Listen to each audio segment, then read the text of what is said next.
Council Chambers located at 1716 West Main Street, Gun Barrel City, Texas 75156 on Tuesday, November 15th, 2016 at 5 p.m. I'll call the meeting to order. If you stand for the invocation and the Pledge of Allegiance. Today, may we be open to others, their ideas and beliefs, respectful of our differences and not threatened by them.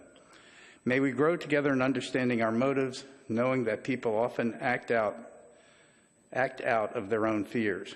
May we be the force replacing fear with insight and allowing us to be patient and kind as we talk and discuss the issues of today. Strength, real strength, can always find compromise, working together, so that we can find the common ground that will enable us to move forward with a shared purpose. May we see what is truly important and unites us, focusing on those issues while banishing the roadblocks of ego and fear. May the Lord continue to find the strength to bless our City Council, our city staff members, our police and fire departments, to those who fight for our freedoms every day, and our government leaders, both old and new. God bless this EDC Board of Directors, our great city, and the United States of America. Amen. I pledge allegiance to the flag of the United States of America, to the republic for which it stands, one nation, under God, indivisible, with liberty and justice for all.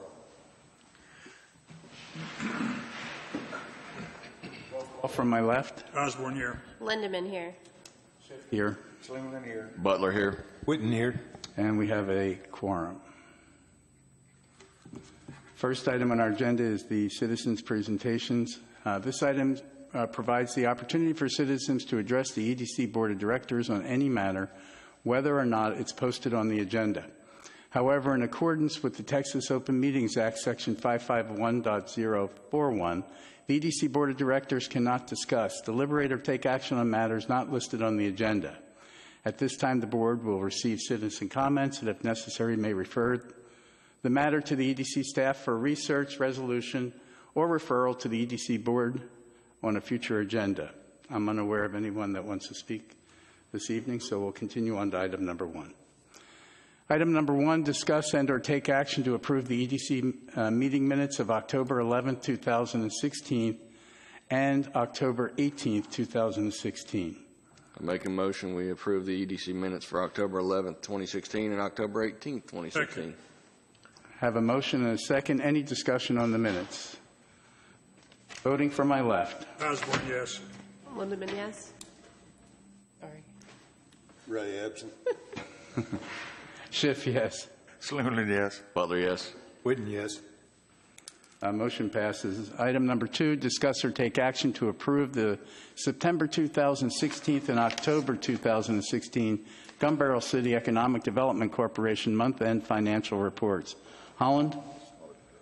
We have 2 sets of financial reports here. Our year-end close, which was September, took a little longer than usual, but we made up for it with the first month of this fiscal year. So we have 2 in our package this time. And nothing untoward to report. So. And you've signed off on both, correct? Yes, I did. Okay. So do I have a motion to approve the September 16th and October 2016 Gun Barrel City Economic Development Corporation month-end financial reports? I move we approve the September 2016 and October 2016 GBC EDC month-end financial reports. Second. Any discussion? Voting from my left. Osborne, yes. Ray, yes. Lindemann, yes. Schiff, yes. Slingman, yes. Butler, yes. Whitten, yes. Motion passes. Item number 3, discuss or take action to approve a bid from Mosley Contracting for a one-time bush hog mowing for the EDC property on Church Street not to exceed $300. The reason that this is on our agenda this evening is that I received a call from code enforcement about a month ago now, informing me that that property has not been mowed in quite some time. So we contacted Tom Terrell, who does our mowing at Big Chief Landing, and we contacted him and had him take a look at it, and there was just too much there for him to handle with the machines that he has, since he does not have a bush hog mower, Brush hog. Brush hog. whatever. Put an R in it. I don't know what it is. Brush hog's a back mower that goes on I'm the a back of city the tractor. boy. I'm not. City boy. Sorry. Never heard of that. Anyway, so he did not have the brush hog mower. So we contacted 3 people, actually, to get 3 different bids, and the only one that turned in a bid who had any interest in doing it was Mosley Contracting. His bid is attached in your packet, and I'd like to entertain a motion that we get this done. I think it'll be the only cut that has to be made for quite some time until at least the spring for next year. It's actually a pretty cheap bid. I make a motion to approve a bid from Mosley Contracting for a one-time brush hog mowing for the EDC property on Church Street, not to exceed $300. Second. I have a motion and a second for the brush hog mowing. Any discussions? I've just never heard of it. I'm sorry. I mean the whatever brush hog. Right, thank you. Voting from my left. Osborne, yes. Ray, yes. Lindemann, yes. Schiff, yes. Slinglin, yes. Butler, yes. Witten, yes. Motion passes. Item number 4, discuss or take action to proceed forward with a sponsorship to the Gun Barrel City Quilters Guild in the amount of $2,500 as discussed and agreed to at our EDC meeting on October 11, 2016. We discussed this. We approved the sponsorship level, which was the one of the top levels being offered by the Gun Barrel City Quilters.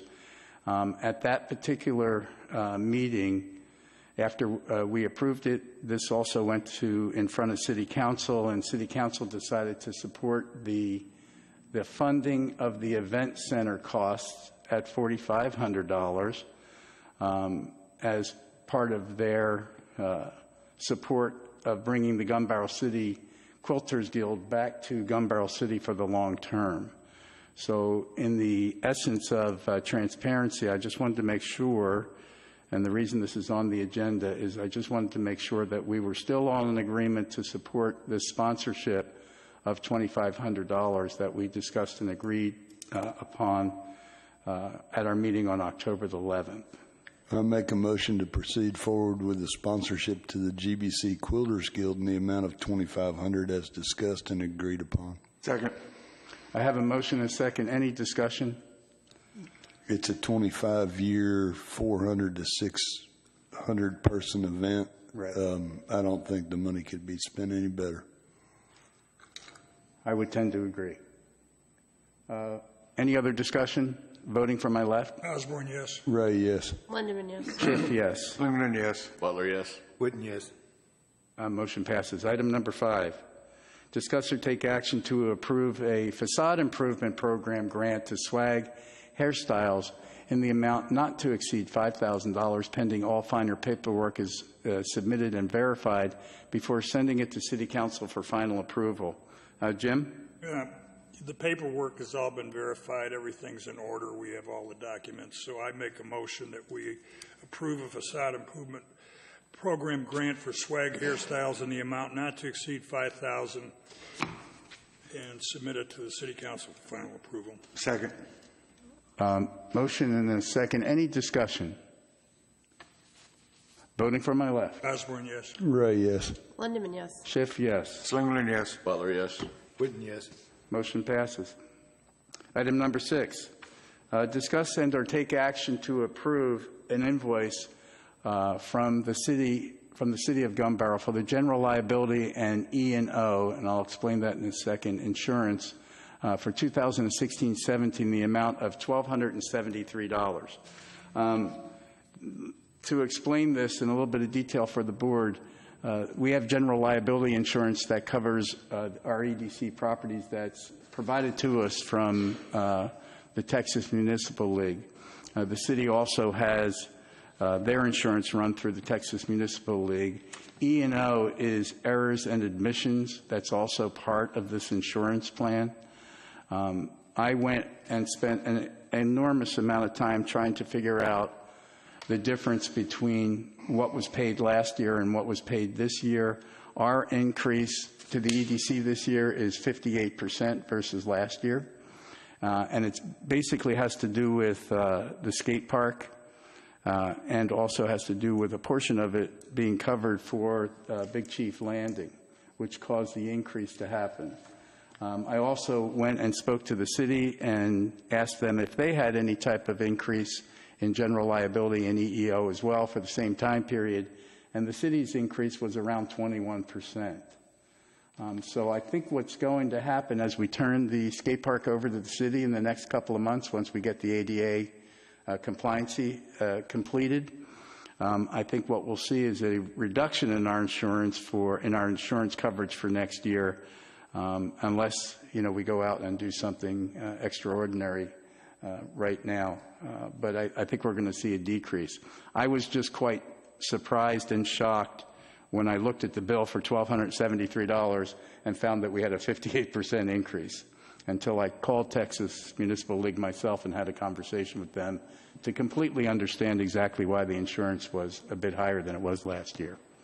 So I'd entertain a motion to approve the invoice from Gun Barrel City for the general liability and EEO insurance for 2016 and 17 in the amount of $1,273.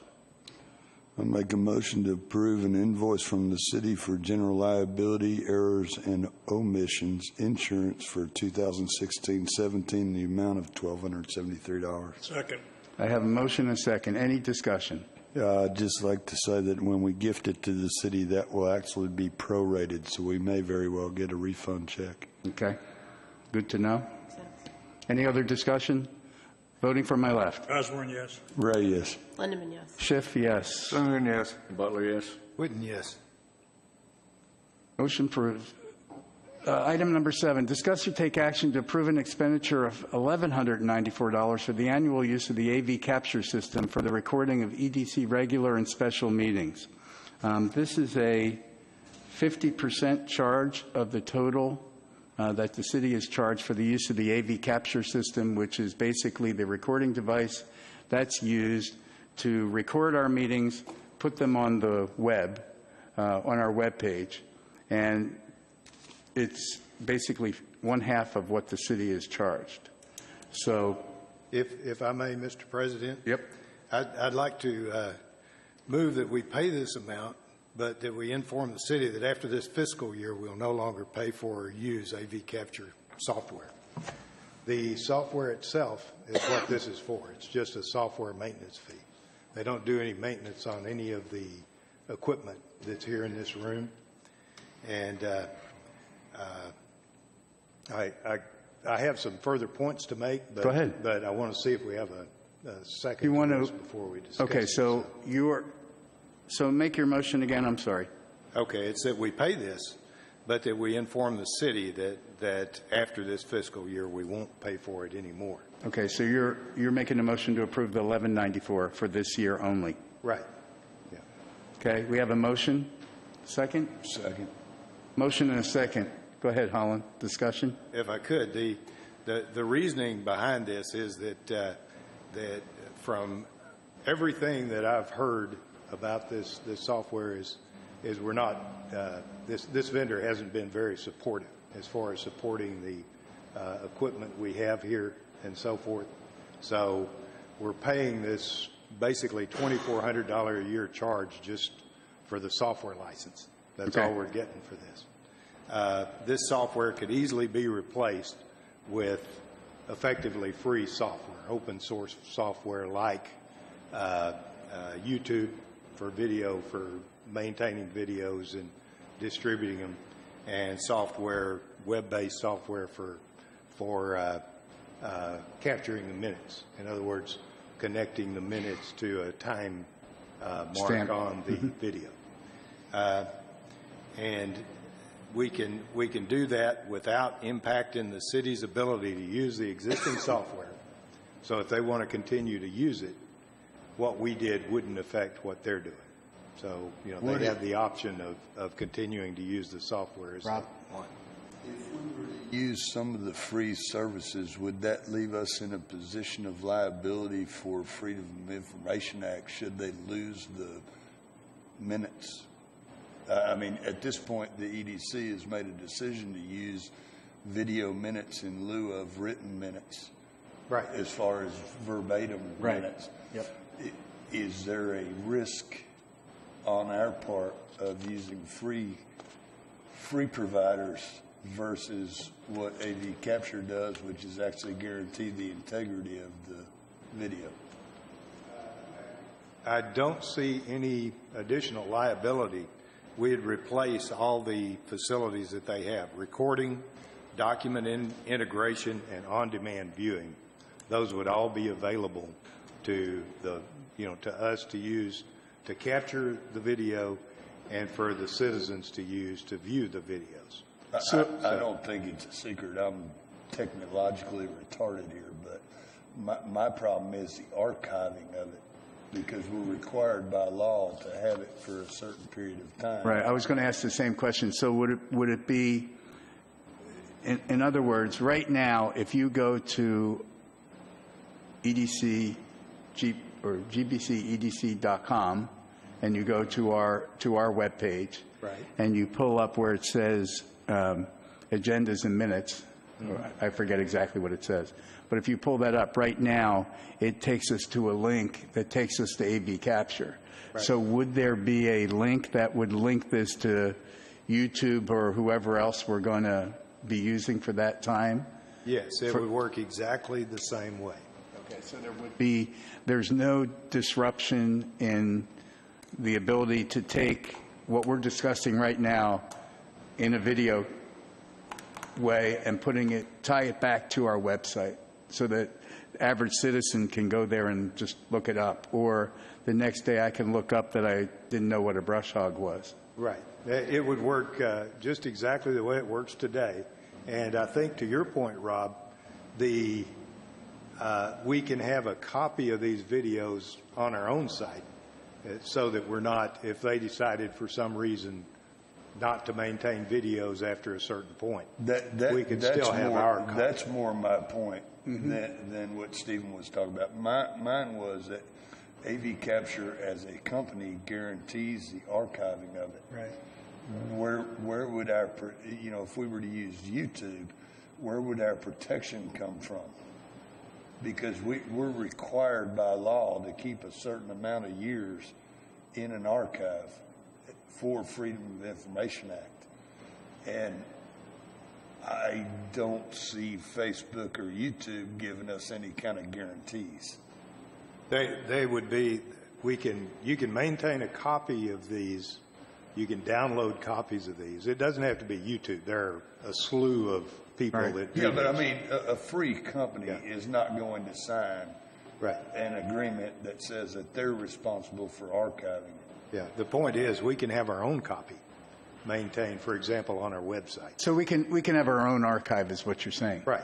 Once it's recorded and downloaded. Right. So then we have the redundancy of the copy that they have on, whatever video service we use, plus our own copy, and that gets backed up routinely. If you can get it done for free and it falls within the state parameters, I'm good to go.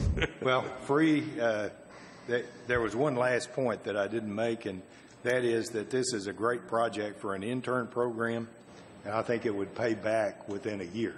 Just for 1 year's fee on this software, we could get it migrated to this open source software. And then, the out years, this is a charge that goes on forever, basically. Right. So I'm not throwing a wrench in it. that's fine. I just want to make sure that the legalities are covered. And Holland and I talked about this earlier today because I had exactly the same questions. I wanted to make sure we were within the legalities that we have to follow with the Open Meetings Act. Right. So all the infrastructure would stay exactly as it is. We'd use the same cameras, same screens, same microphones. All that's the same. The only thing we'd be replacing is the AV Capture software.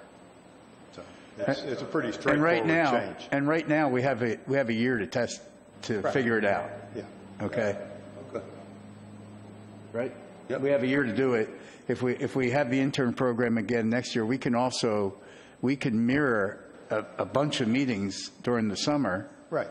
And see how it transfers and whether or not we're able to back it up on our computer system or not. Right. Good. Yeah. You got a motion and a second? We have a motion and a second. Any other discussion? Voting from my left. Osborne, yes. Ray, yes. Lindemann, yes. Yes. Cleveland, yes. Butler, yes. Whitten, yes. Anything to save money. I like it. Thank you, Holland. Motion to adjourn. Motion to adjourn. Second. Thank you, guys.